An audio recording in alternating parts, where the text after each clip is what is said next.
जय श्री गणेशाय नमः। सर्व मंगल मांगल्ये शिवे सर्वार्थ शरणत्र्यंबिके गौरी नारायणी नमोस्तुते। बोलो भगवती मैया की जय। कल हमने मधु और केटव का वध पढ़ा। आज हम व्यास जी की तपस्या और सुखदेव जी के जन्म का अध्ययन करेंगे। बोलो भगवती मैया की जय।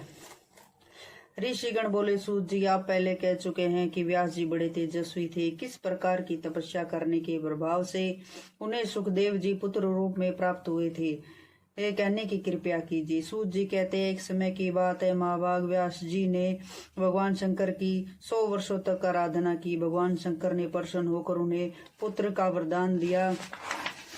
व्यास जी ने भगवान शंकर के चरणों में मस्तक झुकाया और अपने आश्रम की ओर चल दिए। बोले, मैं किसी स्त्री को स्वीकार भी कैसे कर लूं, क्योंकि स्त्री तो पैरों को जकड़ने वाली श्रृंखला होती है।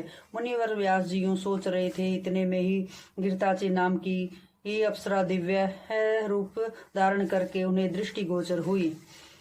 सूत जी कहते, गिरताची नाम की वह सुंदरी अप्सरा अप्सरा को सामने देखकर व्यास जी अपार चिंता में पड़ गए। सोचा, मैं क्या करूं, यह देव कन्या अप्सरा मेरे अनुरूप नहीं है। उस समय विचार सागर में निगम मुनि को देखकर अप्सरा के मन में आतंक छा गया। सोचा, मुनि कहीं मुझे श्राप ना दे दे।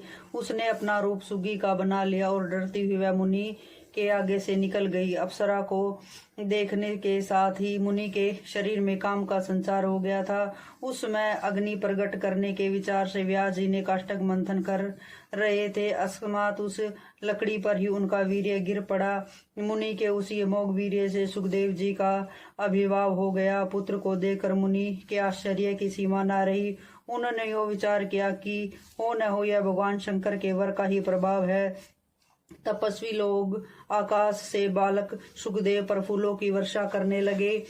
व्यास जी ने महात्मा सुखदेव जी के जात कर्म आदि सभी संस्कार संपन्न किए। द्विजवरों सुखदेव जी के धारण करने के लिए दंड, सुंदर कृष्ण मृग, चरम और दिव्य कुमंडल स्वयं आकाश से पृथ्वी पर आ गए। सुखदेव जी बहुत शीघ्र बड़े हो गए। गुरुकुल में रहकर ही रहस्य और संग्रह सहित संपूर्ण वेदों एवं अखिल धर्म शास्त्रों का उन्होंने भली भांति अध्ययन कर लिया। समावर्तन हो जाने पर वे अपने पिता व्यास जी के पास आ गए। तदनंतर व्यास जी सुखदेव जी का विवाह करने की बात सोचने लगे। उन्होंने सुखदेव जी से भी कहा, पुत्र विवाह करके मुझे पुत्र ऋण से मुक्त करना तुम्हारा परम कर्तव्य है। सुखदेव जी ने कहा, पिताजी विवाह कर लेने पर मैं स्त्री के वश में हो जाऊंगा। अपराधीन हो जाने पर विवशतः जब स्त्री मुझे अपने काबू में कर लेगी, तब मेरे लिए कौन सा सुख रह जाएगा। स्त्री पुत्रमयी श्रृंखला में बंध जाने पर तो वह किसी भी प्रकार से मुक्त नहीं हो सकता। व्यास जी ने कहा, पुत्र ग्रह न तो बंधनकार है और न ही बंधन में कारण। जिसका मन गृहस्थाश्रम में आसक्त नहीं हुआ वह गृहस्थ होते हुए भी मुक्त होता है। तुम्हें अच्छे कुल की कन्या के साथ विवाह करके वैदिक मार्ग का आश्रय लेना चाहिए। सूत जी कहते हैं, सुखदेव जी में असीम बुद्धि थी, उनका वेश शांत था, वे मानसी सन्यासी हो चुके थे।